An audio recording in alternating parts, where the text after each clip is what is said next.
গ্যাংটক থেকে নর্থ সিকিমের লাচুং যাওয়ার পথে এই সেভেন সিস্টার ওয়াটারফলস একটা স্পট, যেটা দেখার পর আমরা কিন্তু গাড়িতে বসে আরও 1 ঘন্টা মতন চলার পরে পৌঁছে গেছি একটা দেখো ছোট্ট পাহাড়ি গ্রামের ভেতরে একটা হোটেলে।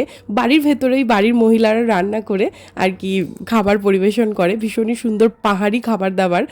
বলতে গেলে আমাদের এখানকার রান্নাবান্নার থেকে অনেকটাই আলাদা। তো এই যে আমি দেখাচ্ছিলাম যে দেখো পাহাড়ের ঝর্ণা থেকে যে পাইপে করে করে এরকম জল এসছে, কলের জল, মানে ওখানে সবই পাহাড়ি ঝর্ণার জল দেখে কিন্তু বোঝাই যাচ্ছে জায়গাটা অল্প কয়েকটা বাড়ি ঘর অনেকগুলো পাহাড়ের মাঝখানে, ছোট্ট একটা মুদিখানার দোকান, তার পাশেই একটা ছোট্ট হোটেল যেখানে আমরা এই যে আজকের লাঞ্চ সেরে নিচ্ছি।